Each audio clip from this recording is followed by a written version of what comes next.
à tous ces hypocrites. Oui, on connaît les solutions. Et oui, on ira prendre l'argent dans vos poches, que vous le vouliez ou non. On ira le récupérer dans les paradis fiscaux, ces 60 à 80 milliards d'euros qui manquent à l'État français chaque année. Je ne sais pas si certains d'entre vous ont regardé le débat des têtes de liste aux élections européennes sur France 2 la semaine dernière. Rassurez-vous, je ne vous en veux pas si vous ne l'avez pas fait. Même moi, j'avais envie de m'endormir au bout d'un moment tellement c'était long. Donc si vous ne l'avez pas fait, je vous raconte un peu comment ça s'est passé. Donc on a eu d'abord un peu plus d'une heure sur les questions migratoires, comme si c'était la première préoccupation des Français. Il a fallu attendre 23 heures pour parler d'écologie, minuit pour parler des questions sociales, et puis à la trappe, les questions d'évasion fiscale. Voilà le sens de la préoccupation des Français, les priorités des Français pour une chaîne du service public et pour le débat politique. Alors nous, on veut parler du quotidien des Français et on veut parler des gens. Et c'est pour ça qu'on est ce soir, pour parler de vous tous, de votre quotidien, de notre quotidien. Et c'est ça qu'on veut mettre en avant dans cette campagne pour les élections. On peut parler du grand débat. Mais c'est impossible d'y échapper. Ce grand débat, c'est du grand blabla. Et les conclusions, elles sont déjà connues d'avance. Et elles ignorent les vraies volontés populaires. Ce que nous demandons, ce que les Gilets jaunes ont demandé depuis des semaines et des mois. Mais avec ou sans Gilets jaunes, eux qui sont si friands des sondages. Mais regardez-les, ces sondages. Plus de 3/4 des gens demandent le rétablissement de l'ISF, le référendum d'initiative citoyenne, davantage de justice fiscale. C'est pour ça qu'on continuera à se battre tant qu'ils ne sont pas en mesure d'apporter des réponses politiques. Je voulais faire une petite aparté en parlant de débat. Je ne sais pas si vous avez remarqué et si vous avez un peu suivi. Il y avait un débat qui était prévu entre Jordan Bardella et moi. Donc Jordan Bardella, tête de liste du Rassemblement national, c'était prévu il y a à peu près 2 mois sur RTL. Et 2 jours avant, il annule. La semaine dernière, à la suite du débat sur France 2, on a proposé à Nathalie Loiseau de faire un débat, elle et moi, parce que je lui ai posé une question notamment sur l'autorisation de produire des pesticides en France qui sont interdits dans l'Union européenne. Elle ne m'a pas répondu. On lui a dit, bon, bah, chiche, faisons un débat toutes les deux. Là aussi, elle a refusé. À croire, les amis, que je fais peur aux gens. Alors, je vous dis, je fais 1m58. Je suis pas très grande. J'ai certes quelques muscles un peu costauds, mais je fais pas peur aux gens. Alors, venez débattre, n'ayez pas peur, à moins que vous ayez peur d'être mis face à vos contradictions, à moins que vous ayez peur, Madame Loiseau, Monsieur Bardella, qu'on sache que vous êtes contre la hausse du SMIC, qu'on sache que vous menez des politiques antisociales, qu'on sache que votre seule priorité, c'est de montrer les immigrés du doigt comme des boucs émissaires. Alors soyez courageux, venez débattre avec moi, faisons un tête-à-tête et discutons enfin du fond et des idées et faites face à vos contradictions. Promis, je vous mangerai pas. D'abord, le libre-échange. Ce fameux dogme du libre-échange, c'est simple, on abat les barrières douanières à nos frontières. On dit, regardez, c'est génial, on va échanger avec le monde entier et on va faire venir de l'autre bout de la planète des marchandises qui sont produites ici en France. On va faire venir, par exemple, c'est comme ça qu'on va délocaliser la production de machines à laver à l'autre bout de l'Union européenne, et donc on les envoie à l'autre bout de l'Union européenne pour les faire revenir ici et les vendre sur notre marché. C'est ça leur politique de libre-échange qu'ils ont menée depuis un certain nombre d'années. Résultat, nos t-shirts, que vous avez beaucoup sûrement d'entre vous, viennent du Vietnam, alors que l'industrie du textile s'est écroulée en France. Résultat aussi, notre lait bientôt va venir de Nouvelle-Zélande. Oui, Nouvelle-Zélande. On ne fait pas plus loin que la Nouvelle-Zélande. C'est littéralement à l'autre bout de la planète. Eh bien, sachez que la Nouvelle-Zélande, c'est le premier pays producteur de lait au monde. Et ce pays-là va nous importer son lait, alors que du lait, il y en a qui est produit ici, en Picardie. Et ça, si on va importer demain du lait qui vient de Nouvelle-Zélande, c'est à cause d'un traité de libre-échange. C'est ce que signe à tour de bras l'Union européenne avec des États de la planète entière pour faire venir de l'autre bout du monde, je le disais, des marchandises qui sont présentes ici, pour faire venir des machines à laver de Pologne, par exemple. Et ce grand déménagement du monde, au final, c'est plus de 6600 emplois qui sont détruits chaque année à cause de leur politique de libre-échange. La moitié se fait au sein même de l'Union européenne. Donc on va délocaliser, on va mettre en concurrence les États les uns face aux autres, y compris au sein de l'Union européenne. Et c'est autant de vies brisées, de communes qui sont plongées dans le désarroi. Et c'est aussi plus de camions et de bateaux qui polluent la planète. Bah ouais, parce que tout ça, ça a un impact écologique. Ils essaient de nous bassiner avec les questions écologiques, notamment d'ailleurs en traitant les gilets jaunes d'anti-écolo. Je pense que tous les gilets jaunes dans la salle, vous êtes ravis d'être traités d'anti-écolo. Et on vous rend coupable et responsable, alors que c'est eux qui, en organisant ce grand déménagement du monde. Mais qu'est-ce qui se passe, les amis? Bah, si on fait venir de l'autre bout de la planète, forcément, il faut le mettre dans un camion, sur un bateau, sur un cargo. Résultat, le trafic maritime a été multiplié par 3 en 25 ans. Leur politique de libre-échange non seulement détruit des emplois, mais en plus, elle détruit notre planète. Voilà le résultat, et un jour, il faudra qu'ils l'assument. Cette mise en concurrence avec la question du travail détaché. Alors, on ne comprend pas grand-chose, alors système de travail détaché, et puis vous avez peut-être entendu Nathalie Loiseau, la tête de liste d'En Marche, dire « c'est génial, grâce à nous, à La République En Marche, on a renégocié ce statut », et puis ils aiment bien dire « à travail égal, salaire égal ». Mais moi, je vais vous dire comment ça se passe concrètement après la réforme du statut de travailleur détaché au niveau de l'Union européenne. Bah, concrètement, une entreprise, ici en France, peut payer des cotisations sociales en vous embauchant, vous, en tant que Français ou des étrangers. Elle peut payer des cotisations sociales dans n'importe quel pays de l'Union européenne.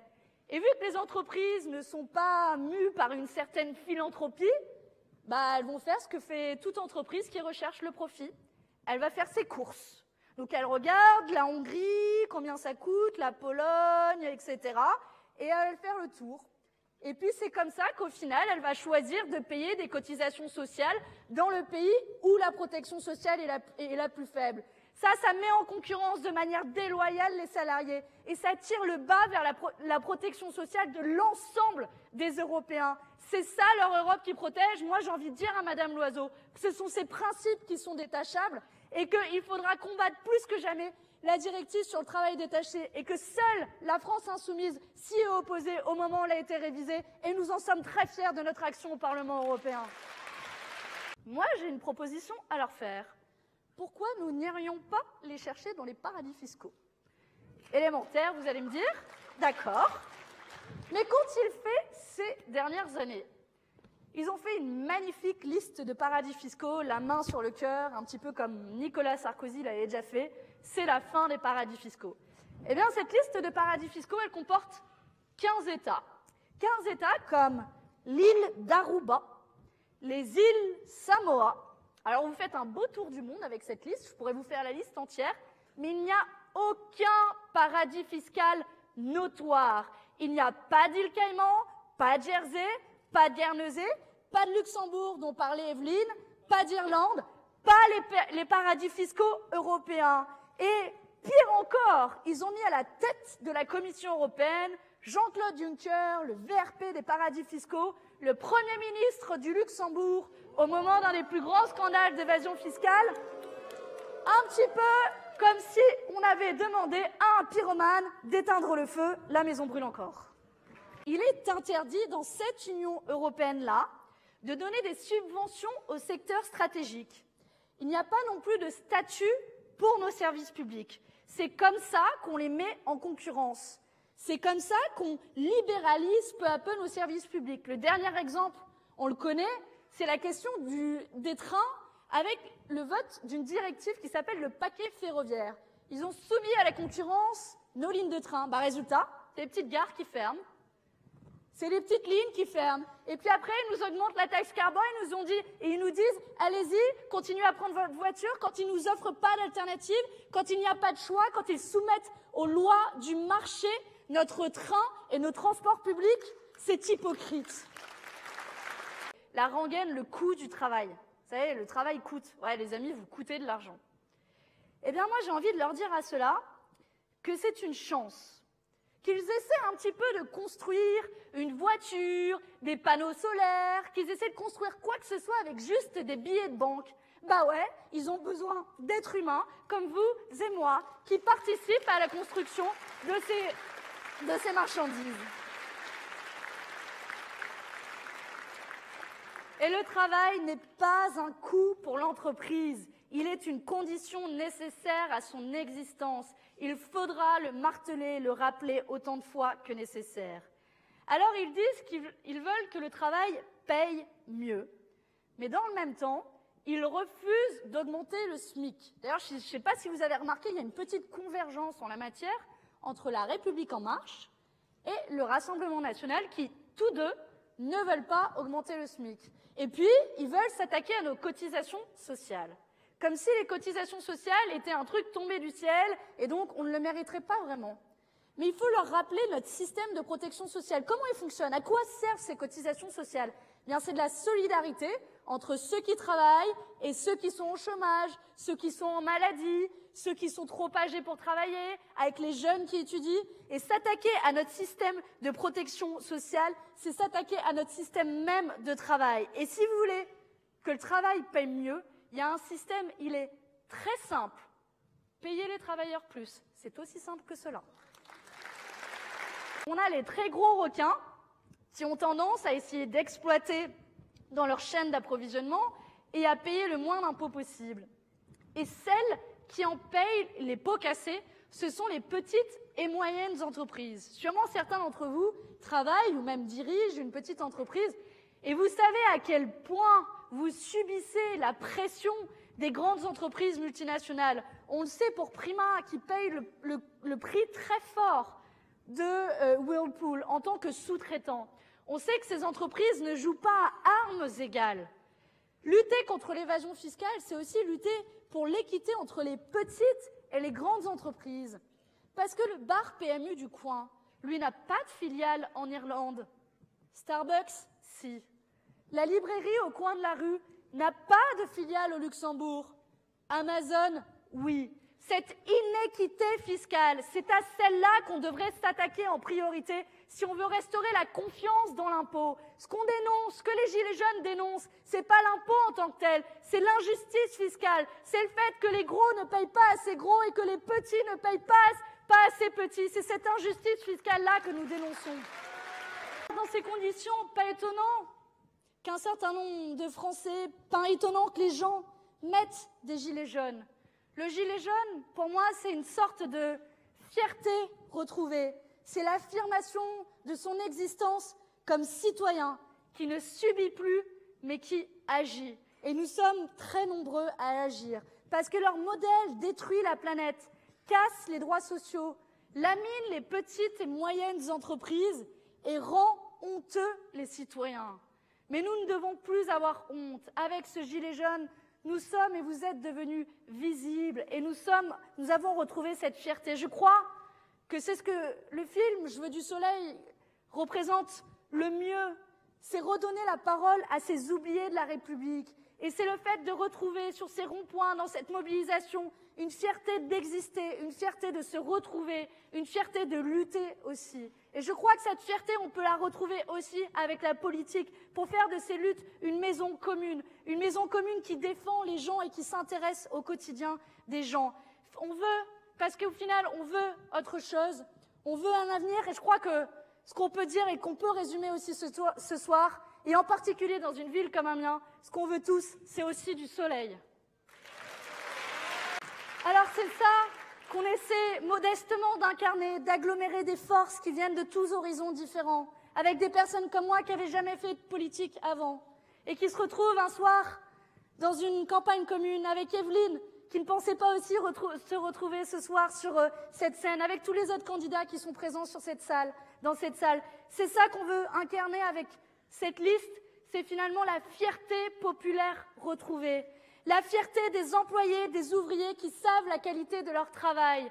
La fierté des fonctionnaires, la fierté des enseignants, des infirmières, de ceux qui tiennent les bureaux de poste.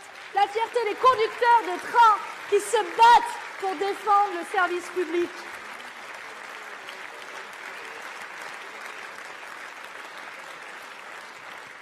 C'est aussi la fierté des retraités, fiers de leur vie de labeur, fiers de bénéficier d'une protection sociale, fiers aussi de s'élever contre la hausse de la CSG qui s'attaque à leur pouvoir d'achat. Cette liste, c'est aussi la fierté d'une jeunesse qui prend à bras-le-corps le changement climatique, d'une jeunesse qui se mobilise dans la rue tous les vendredis pour s'attaquer à ce modèle économique qui, disons-le, n'est pas compatible avec la lutte contre le changement climatique. Voilà la fierté de notre liste, une fierté populaire retrouvée. Alors, nous espérons pouvoir être tout ça à la fois et pouvoir agglomérer ces forces. C'est cela qu'on vous propose pour ces élections européennes, pour le 26 mai. Affirmer la fierté populaire qui relève la tête contre l'argent roi qui veut tout décider. Nos propositions claires et concrètes. C'est le protectionnisme solidaire. C'est simple, ça veut dire taxer à l'entrée de l'Union européenne. On met en place une taxe kilométrique. Plus le produit vient de loin, plus il est taxé. Et s'il ne respecte pas les droits des travailleurs, c'est niet, ça ne rentre pas, ce sont les règles sociales qu'il faut fixer. C'est le protectionnisme solidaire. C'est simple, ça veut dire taxer à l'entrée de l'Union européenne. On met en place une taxe kilométrique. Plus le produit vient de loin, plus il est taxé. Et s'il ne respecte pas les droits des travailleurs, c'est niet, ça ne rentre pas, ce sont les règles sociales qu'il faut fixer. Et au final, quel est l'objectif? On a moins de pollution, moins de dumping social et des emplois locaux plus compétitifs. Deuxième piste et deuxième axe que nous défendrons, protéger les emplois locaux et les petites et moyennes entreprises. Pour qu'elles soient compétitives, il faut pouvoir les aider d'une part, mais il faut aussi pouvoir lutter efficacement contre l'évasion fiscale des grandes entreprises multinationales qui dérèglent notre système fiscal, qui fait qu'en 2050, les grandes entreprises ne paieront plus 1 euro d'impôt et que nous tous ici dans cette salle, nous paierons la note avec la TVA qui augmente, avec la CSG qui augmente. Et pour ça, c'est simple, il faut une liste crédible de paradis fiscaux qui appelle un chat, le Luxembourg et l'Irlande des paradis fiscaux. Et enfin, il faut la planification écologique. Il faut prévoir aujourd'hui les emplois de demain. Et ça tombe bien, la planification écologique, c'est bon pour l'emploi. Ça crée 100% d'énergie renouvelable, ça crée 900 000 emplois d'ici 2050. Pour ça, il faut pouvoir protéger nos secteurs stratégiques en les subventionnant. Il faut aussi défendre nos services publics en leur donnant un statut protecteur du marché. Voilà des pistes et voilà pourquoi il faut des députés de combat au Parlement européen. Maintenant, on va se dire les choses, parce qu'il ne faut pas se mentir. Tout ça, certains pensent pouvoir faire tout ça dans le cadre des traités actuels. Mais je vais vous le dire, ils nous mentent, ils se mentent entre eux. Ou alors ils croient au Père Noël, c'est l'un ou l'autre. Mais comme j'ai passé l'âge de croire au Père Noël, désolé s'il y a des enfants dans cette salle, bouchez-leur les oreilles, qu'ils croient encore au Père Noël, mais en politique, on ne peut pas croire au Père Noël. Non, dans le cadre des traités européens actuels, il n'est pas possible de protéger nos services publics, il n'est pas possible d'investir massivement dans la transition écologique, il n'est pas possible de faire du protectionnisme solidaire. C'est pas dogmatique que de dire ça, au contraire, c'est pragmatique.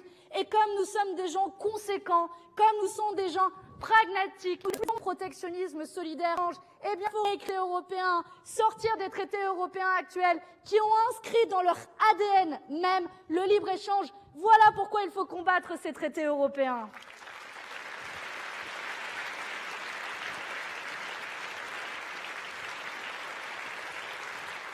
Alors, pour conclure, les amis, je comprends tous ceux qui seraient tentés par l'abstention, tous ceux qui se demandent à quoi servent ces élections, tous ceux qui se disent mais à quoi bon se déplacer le 26 mai? On comprend rien cette Union européenne-là. Remarquez au passage qu'ils ont fait en sorte qu'on comprenne le moins possible. Et pourquoi il faudrait se mobiliser? Pourquoi il faudrait battre la campagne? Pourquoi il faut qu'on se mobilise un maximum le 26 mai? Moi, je veux dire à tous ceux qui hésitent, à tous ceux qui ne sont pas sûrs d'eux, à tous ceux même qui ne sont pas sûrs de faire campagne, je veux leur dire qu'avec un bulletin de vote, le 26 mai prochain, vous pouvez faire 3 coups. Avec ce bulletin de vote, vous pouvez d'abord infliger une raclée démocratique à Emmanuel Macron, sanctionner sa politique en faveur des plus riches, sanctionner sa politique antisociale et laisser dans les cartons ces mauvais projets, parce que la réforme des retraites, elle nous attend juste après les élections européennes, comme de par hasard. Alors oui, il faut le sanctionner.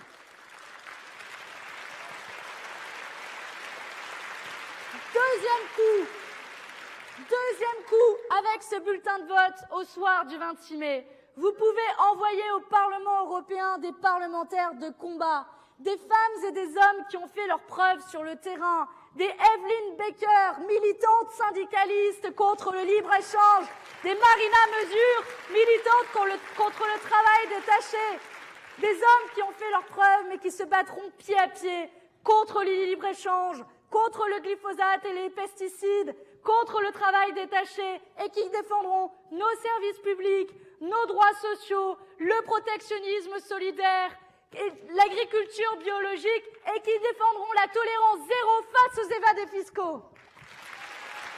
Et enfin, troisième coup avec ce bulletin de vote. Oui, le 26 mai, nous pouvons commencer à construire l'alternative. L'alternative au niveau européen avec nos alliés européens de Maintenant le Peuple, avec Podemos en Espagne, avec le Bloco au Portugal, construire l'alternative, construire la rupture avec les traités européens au niveau de l'Union européenne, mais demain, construire l'alternative aussi ici en France pour voir les jours heureux et pour retrouver enfin le soleil.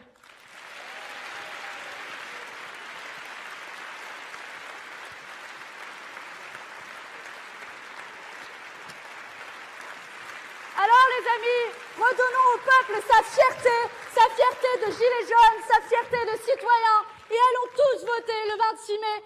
Mobilisons-nous et ne laissons pas passer cette occasion de nous exprimer avec ce bulletin de vote. Faisons ces 3 coups-là et envoyons ces 3 messages à la fois. Nous n'aurons pas d'autres occasions dans les prochains mois.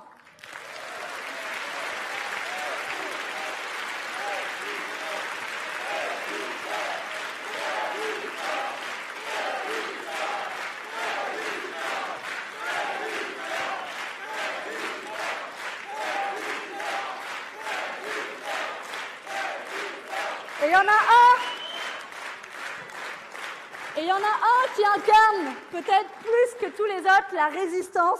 Je vous demande de faire un tonnerre d'applaudissements pour Jean-Luc Mélenchon.